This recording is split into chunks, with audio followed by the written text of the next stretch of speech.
বাজারে আসার আগেই প্রযুক্তি দুনিয়ায় তুমুল আলোড়ন তুলেছে অ্যাপলের ভবিষ্যতে স্মার্টফোন আইফোন 18। আইফোন 17 সিরিজ নিয়ে আগ্রহ এখনো পুরোপুরি কাটেনি। তার মধ্যেই নতুন এই ডিভাইস ঘিরে ফাঁস হওয়া তথ্য প্রযুক্তিপ্রেমীদের কৌতূহল আরও বাড়িয়ে দিয়েছে। সম্প্রতি জনপ্রিয় প্রযুক্তি বিষয়ক ইউটিউব চ্যানেল ফ্রন্টপেজ থেকে প্রকাশিত এক ভিডিওতে অ্যাপল টিপ স্টার জন প্রসার আইফোন 18 সম্পর্কে বেশ কিছু চাঞ্চল্যকর তথ্য তুলে ধরেছেন। তার দাবি অনুযায়ী আসন্ন এই ফোনে অ্যাপল বড় ধরনের ডিজাইন পরিবর্তনের পথে হাঁটতে পারে। সবচেয়ে আলোচিত তথ্য হলো ডাইনামিক আইল্যান্ডের পরিবর্তন। আইফোন 18-এ আর আগের মতো বড় ডাইনামিক আইল্যান্ড দেখা যাবে না। এর বদলে থাকতে পারে একটি ছোট পাঞ্চহোল কাটআউট।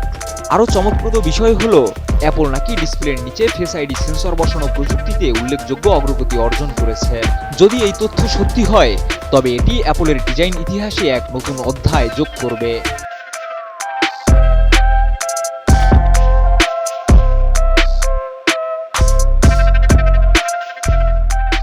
ডিজাইনের দিক থেকে ফোনটি খুব বেশি আলাদা না হলেও আইফোন 17 সিরিজের তুলনায় আরও পরিপাটি ও প্রিমিয়াম লুক পেতে পারে আইফোন 18।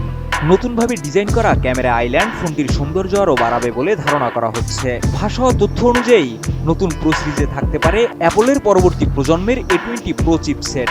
উন্নত এআই ফিচার চালানোর জন্য ফোনটিতে 16 জিবি পর্যন্ত র্যাম ব্যবহারের সম্ভাবনাও রয়েছে। পাশাপাশি দ্রুত এবং স্থিতিশীল নেটওয়ার্ক সংযোগ নিশ্চিত করতে যুক্ত হতে পারে অ্যাপলের নিজস্ব C2 মডেম। এছাড়া ক্যামেরা বিভাগেও বড় পরিবর্তনের ইঙ্গিত মিলছে। শোনা যাচ্ছে অ্যাপল প্রথমবারের মতো আইফোনে ভেরিয়েবল অ্যাপারচার সিস্টেম চালু করতে পারে। এর ফলে আলোর নিয়ন্ত্রণ আরও উন্নত হবে এবং ছবি ও ভিডিওর মান নতুন মাত্রা পেতে পারে। আইফোন 18 বাজারে আসতে পারে একাধিক নতুন রঙে। ফাঁস হওয়া তথ্যে বার্গেন্ডি, ব্রাউন ও পার্পল রঙের উল্লেখ পাওয়া গেছে। ধারণা করা হচ্ছে অ্যাপল তাদের প্রো সিরিজের রঙের প্যালেটে আবারও পরিবর্তন আনতে চলেছে। তবে মনে রাখা জরুরি, এইসব তথ্যই এখনও গুঞ্জন ও ফাঁস হওয়া রিপোর্টের উপর ভিত্তি করে। আইফোন 18-এর অফিসিয়াল ঘোষণা আসতে এখনও সময় বাকি। তাই চূড়ান্ত সত্য জানতে অপেক্ষা করতে হবে অ্যাপলের আনুষ্ঠানিক ঘোষণার জন্য।